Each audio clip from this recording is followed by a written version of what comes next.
Welcome to POST-LUDENS, the channel where we explore how interactive media transforms the way we perceive, compete, and build identity.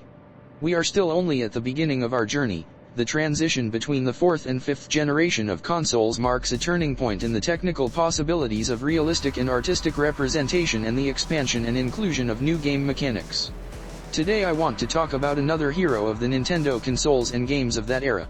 A true icon of adventure with decades of history now.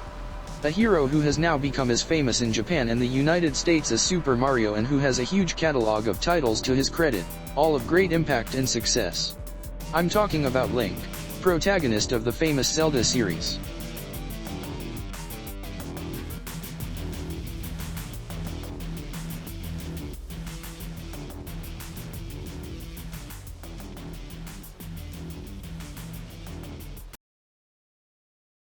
In 1949 Joseph Campbell published The Hero with 1,000 Faces, a text that would become one of the most influential maps of modern fiction. Campbell observes that many mythologies, although very distant from each other in time and space, seem to be organized around the same narrative structure. He calls it a monomyth, and it goes like this: an individual without powers or not yet accomplished receives a call to adventure that breaks his ordinary routine. At first he refuses, but then decides to cross a threshold that leads him into the world of his adventure, faces trials, guides and antagonists, and finally returns transformed. This scheme is not a recipe for writing stories, but a structural lens, a grammar of myth that allows us to read how cultures tell the passage from youth to maturity, from ignorance to knowledge, from chaos to order. It is therefore not surprising that the monomyth profoundly influenced the popular culture of the late 20th century, from cinema to fantasy fiction, up to video games. In the Zelda games, the light/dark symbolism is often emphasized, not only graphically, but also, and above all, through the game mechanics.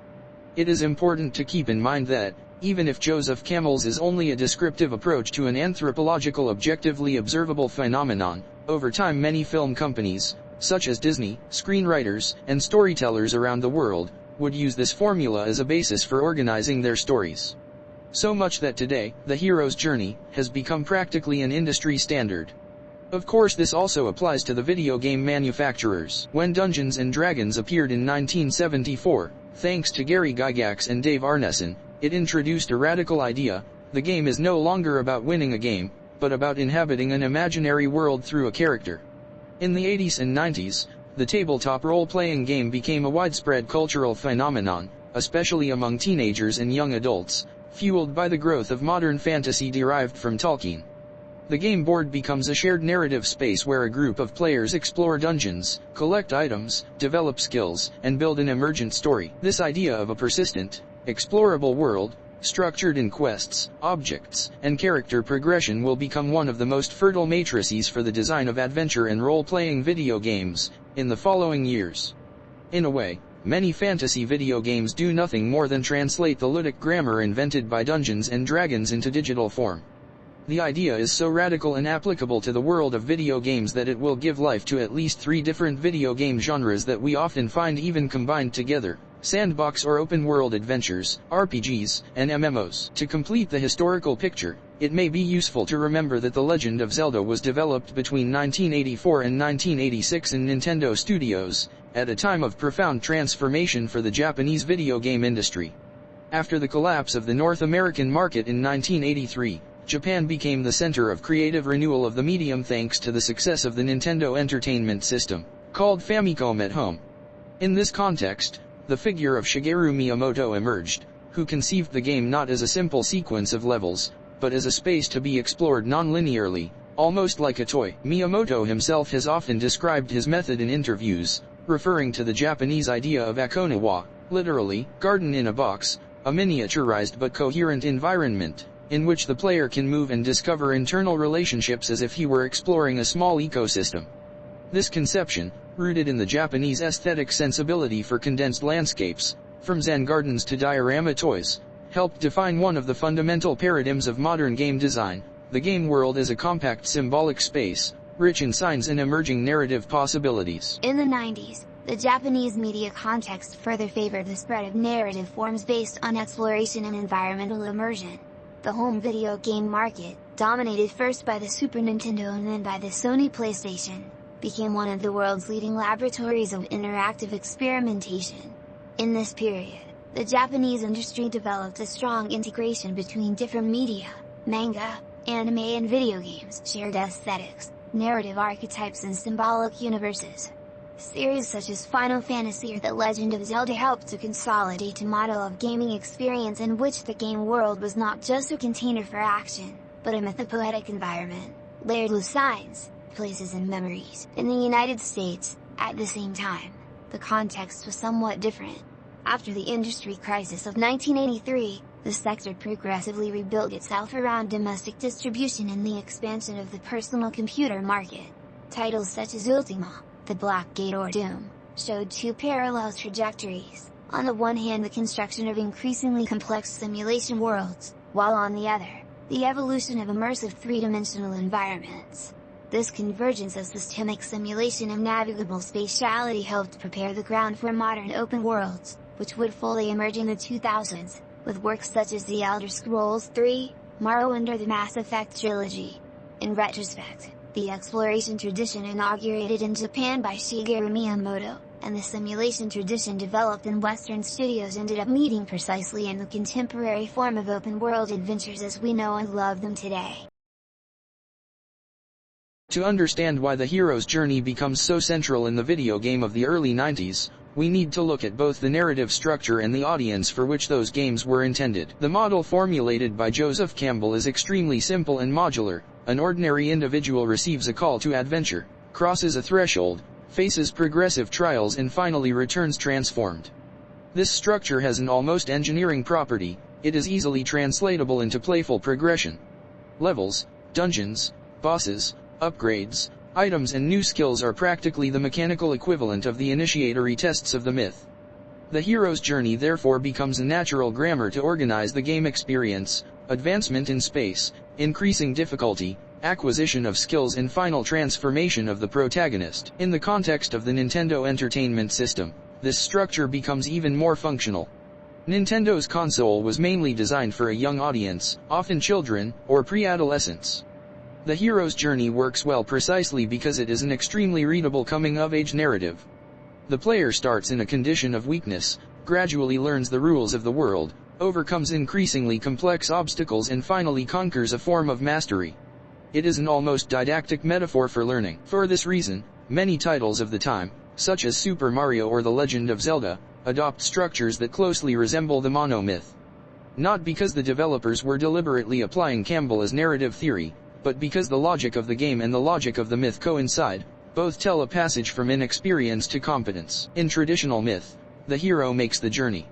In the video game, it is the player who crosses it, using the protagonist as an interface. The Campbellian structure remains, but is inhabited by those who play.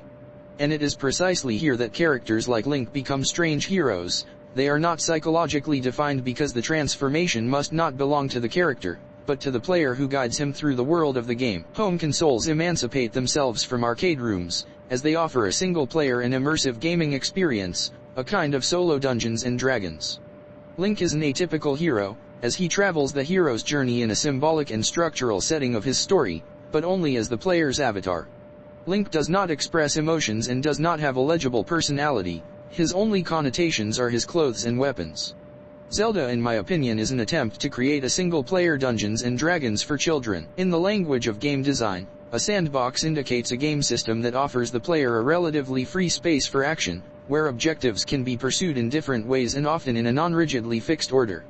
The term comes from the children's sandbox, a delimited environment, but full of combinatorial possibilities.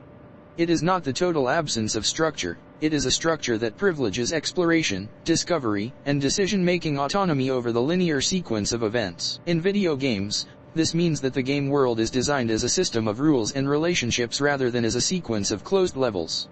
The player can explore, collect items, discover secrets, face objectives in varying order. Design doesn't just tell you, go here, then here, then here. Rather, it builds an environment that suggests possibilities. If you look at it from this perspective, the first The Legend of Zelda is certainly an embryonic prototype sandbox. The world of Hyrule is not a narrative corridor but an explorable map. Many dungeons can be approached in different order, Items function as systemic keys that open up new spatial possibilities, and progression derives largely from the player's curiosity. Nintendo, as a developer, has been able to maintain this peculiarity in all subsequent titles, creating a sort of minimalist, combinatorial design for their games, which is transmitted to the player with each new subsequent installation of the franchise, even if modern games are graphically and technically much richer and advanced. Link is not written as a psychological hero in the traditional sense. He does not speak, does not express recognizable emotions, does not possess an evident character arc. It is almost a functional vector: tunic, sword, shield, tools. This minimalism is not a narrative limit but a structural choice.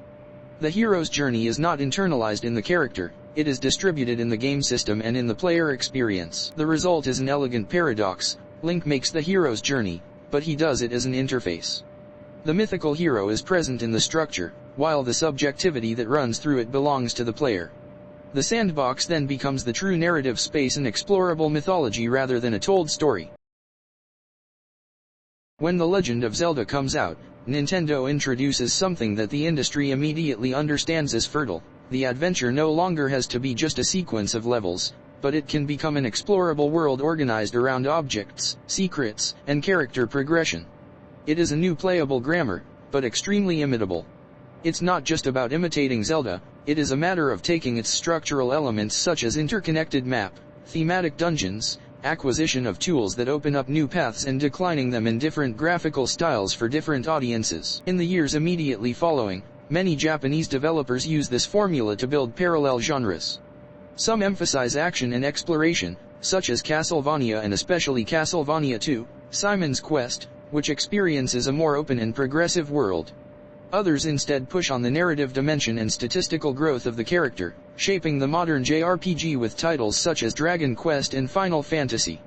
In these cases, the idea of the fantasy adventure is retained, but the focus shifts from the player's dexterity to strategy and group storytelling. With the next generation of 16-bit consoles, this grammar expands even further. Greater technical capabilities allow for larger worlds, more elaborate stories, and more complex game systems.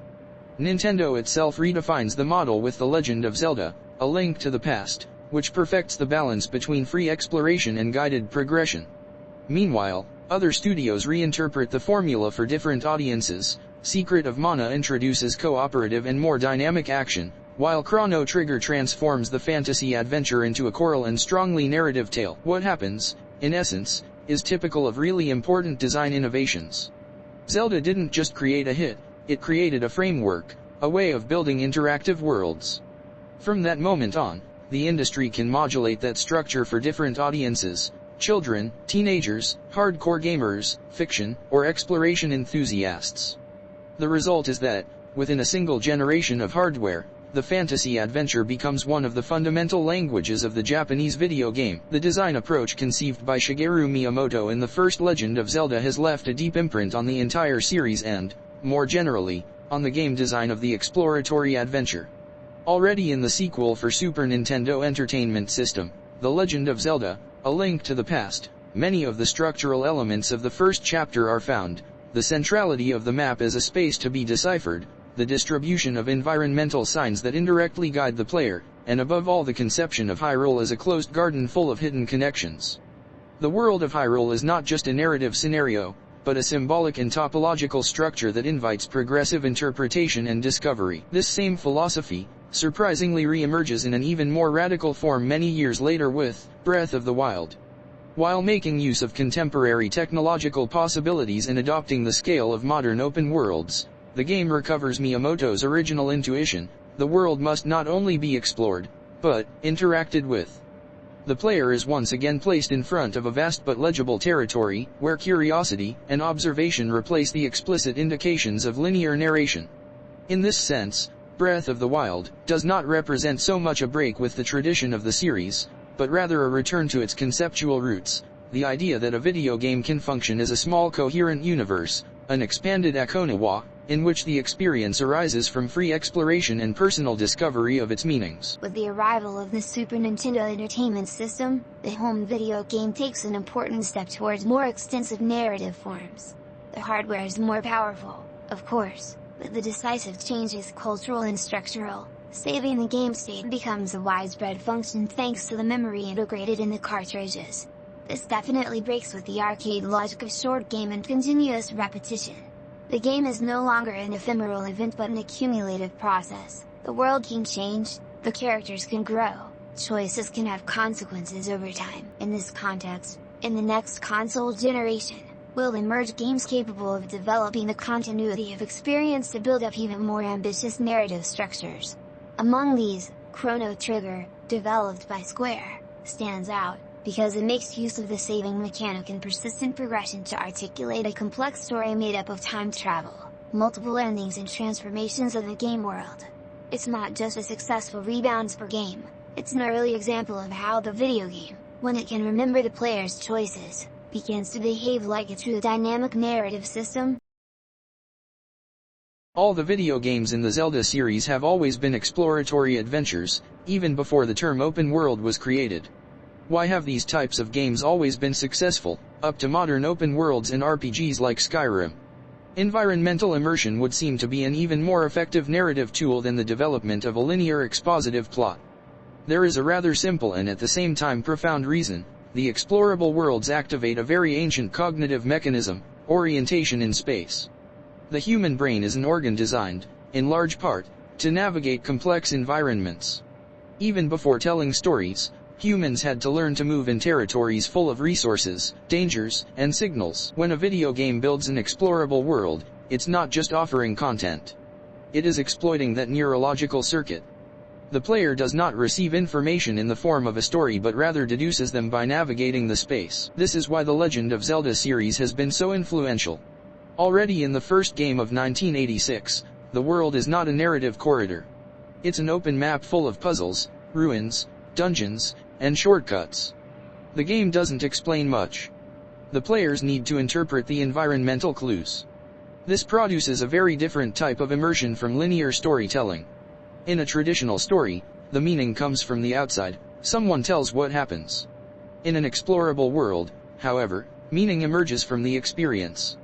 It is a cognitive and almost anthropological difference. The philosopher Johann Huizinga had already noted that, in humans, the game creates a space separate from reality, a magic cognitive sphere, with its own special social and comportamental rules. Open-world video games take this idea to the extreme, not just a symbolic space, but a navigable ecosystem. Here a curious narrative principle also comes into play. Linear stories work like rivers, they flow in one direction. The explorable worlds function as landscapes. The landscape contains potential stories everywhere. The player discovers them in his own order. This model has become dominant in modern RPGs. In The Elder Scrolls V, Skyrim, for example, the main plot exists, but often becomes secondary to the exploration of the world. The player remembers the mountain climbed, the ruin found by chance, the unexpected encounter. The narrative experience comes from the geography of the game, not from the script. It is a type of narrative that some scholars call environmental storytelling. The plot is written in the environment. A destroyed village, a skeleton near a chest, a ruined tower tell events without dialogue or cuts scenes. This technique works so well because it simulates the way humans reconstruct the past in the real world. We do not find complete narratives, we find traces. An abandoned building, an object, a path. From those traces we deduce history. In this sense, open worlds are not just a technological evolution. They are a kind of return to a primitive form of storytelling, the archaeological discovery of the world. Curiously, many Japanese games of the early 90s had already intuited this principle. The first Legend of Zelda didn't drive the player much. It left him almost lost in the world. No map, no instructions. This feeling of controlled lostness generates curiosity, and curiosity is a very powerful cognitive engine. A linear plot satisfies the desire to know how it ends, an explorable world activates something different, the desire to understand where you are. The first is a literary impulse, while the second is a much stronger biological impulse. It is not surprising that video games, being an interactive medium, have found their most natural form in narrative geography. If you look at the history of the medium, the trajectory is pretty clear. From early exploration experiments like The Legend of Zelda, we get to increasingly complex worlds, The Elder Scrolls III, Morrowind, then The Elder Scrolls V, Skyrim, up to modern systemic open worlds and the titles of the Zelda series itself, which are each and every one pillars and icons of the state-of-the-art of their time. How not to mention also ICO and Shadow of the Colossus. The interesting thing is that technology has only amplified a narrative intuition that was already present 40 years ago. A world tells stories better than a script, if the player can navigate it freely. At that point the video game is no longer just a story. It becomes a mythological territory to explore. A bit like entering a myth instead of reading it. And that feeling of living the world often remains much more impressed than the plot itself. It's about the experience. This type of video game fits perfectly with the concept of hyper-reality formulated by the contemporary French philosopher Jean Baudrillard. In his theory, contemporary society produces simulations that no longer represent reality, but cognitively replace it. Signs do not refer to something real, they refer to other signs. The result is an environment of self-sufficient symbols, more coherent and more seductive than the real world. Disneyland is the classic example, a fake place that is perceived as more real than the scenic settings it is supposed to imitate. An open world is not a complete simulation of the world. It's an intentional selection of significant elements, cities and villages, missions, NPCs, simplified economy, compressed geography. Everything is designed to be more readable and more meaningful than reality. In the real world you walk half an hour and nothing happens. In an open world game, instead, every 30 seconds there is an event, a ruin, an enemy, a quest. It is a hyper-significant world.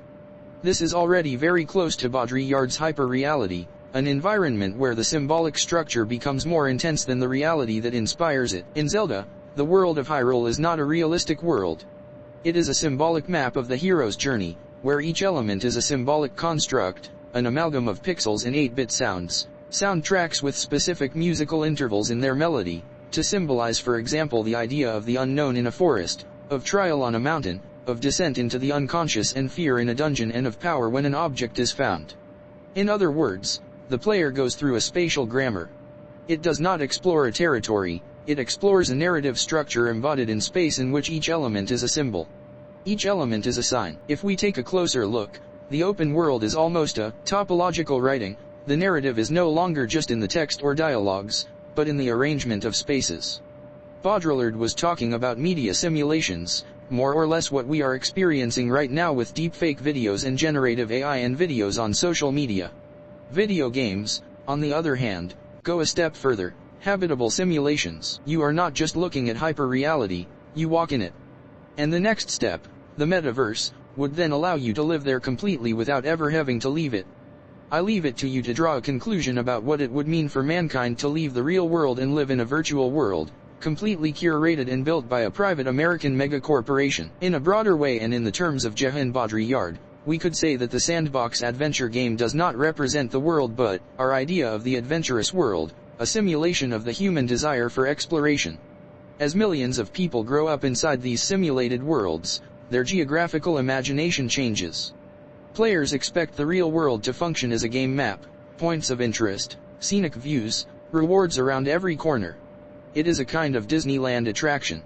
It's here that the simulation begins to model the expectation of reality. And here Baudrillard, without referring to video games, but to the media in general, had predicted the phenomenon. It is not video games that imitate the world, but mental worlds that begin to imitate video games. If the Japanese science fiction writer Satoshi Ito had analyzed this theme, he would probably have treated it as an emerging cultural grammar, civilizations that learn to think of reality as a navigable system, full of quests, levels, and checkpoints.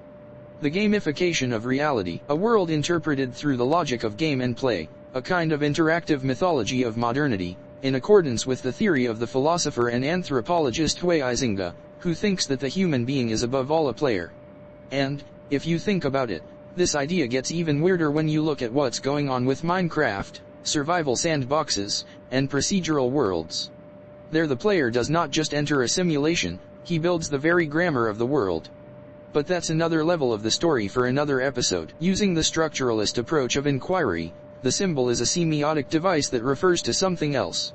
In cultural practice, however, a stranger thing often happens. The sign stops its place-holding function and becomes itself an object of veneration. In the context of East Asian Buddhism, especially in traditions derived from Mahayana Buddhism, for example, the sutras are not just doctrinal texts. The sutra is a sacred presence in itself. Some rituals consist of copying it, keeping it, carrying it with you, or even simply venerating it. The most famous case is the Lotus Sutra, which in Japan takes on an almost cosmological role. The writing of the sutra itself is considered a manifestation of Buddhic truth. It is no longer just meaning. It is sacred form. This overturns the Western semiotic model. The signifier is no longer subordinate to the signified. The sign becomes ontologically powerful.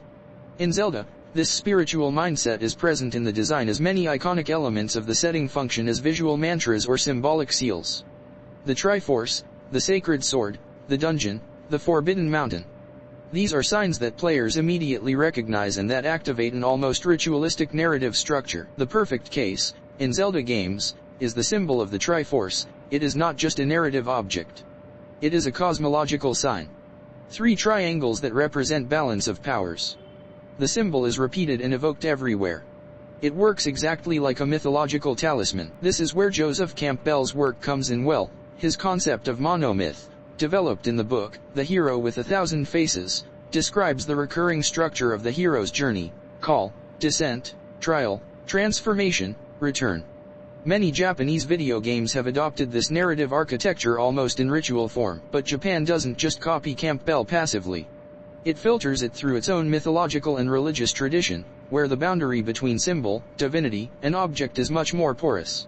Shinto, for example, is a religion in which spirits and powers called kami can inhabit trees, rocks, objects, or ritual signs. There is no clear separation between symbol and spiritual reality, like in Western culture. This sensitivity is reflected in many Japanese video games. Artifacts, relics, and magical items are not simply tools. They are metaphysical centers of the narrative world. In parallel, some structures also recall elements of Gnosticism. Not in the direct historical sense, but as a symbolic scheme: a fragmented world, a hidden knowledge, a hero who recovers pieces of lost truth. In many games, the hero collects relics, fragments of power, or forbidden knowledge to rebuild the cosmic order. It is a dynamic strikingly similar to the Gnostic search for the divine spark dispersed in the material world. If we connect it to our reflection on video games as a language, a suggestive point emerges: open worlds are not just narrative structures. They are habitable mythological spaces, built with symbols that function almost like ritual objects. In this perspective, the Japanese video game adventure appears as a contemporary form of interactive mythology, or spirituality, where ancient symbols are translated into playful grammar, but the rituality remains the same. This would further support Huizinga's theory that, after all, we are a gamer species which process everything cognitively, through game, both socially and subjectively. The modern video game was born as a technical language, but ends up reactivating something much older. Interactive worlds become places where symbols return to behave as minor deities, objects that organize space, experience, and imagination. Not simple signs to interpret, but gravitational centers of meaning around which the player builds his identity. In fact, many contemporary narrative universes already function as operational mythologies, symbolic systems in which people inhabit, act and construct identities. Video games could be the first cultural form in which myth is not only told or read, but physically explored within a symbolic and lived space. Okay, that's all for today, folks. In this video we have taken a great panoramic tour of the subject of adventure games, using the probably first huge worldwide successful game, the first Zelda. Surely you are able to see and intuit interesting consequences of the impact of this title on the whole industry, and maybe you realize that some emerging elements are also a bit worrying, but we will certainly have the opportunity to deepen all this in the next videos. Don't forget to share, like and subscribe. Leave a comment on what you found interesting or unclear. Every opinion is useful. Thank you and see you soon. This program was released in the net with the consent and supervision of the Autocratic Body for Information and Public Opinion in the year 2080. The video and its content are passive of subsequent review and correction. We hope to have entertained you and made you a little interested in what's behind available interactive media. See you again in the next episode. Bye bye.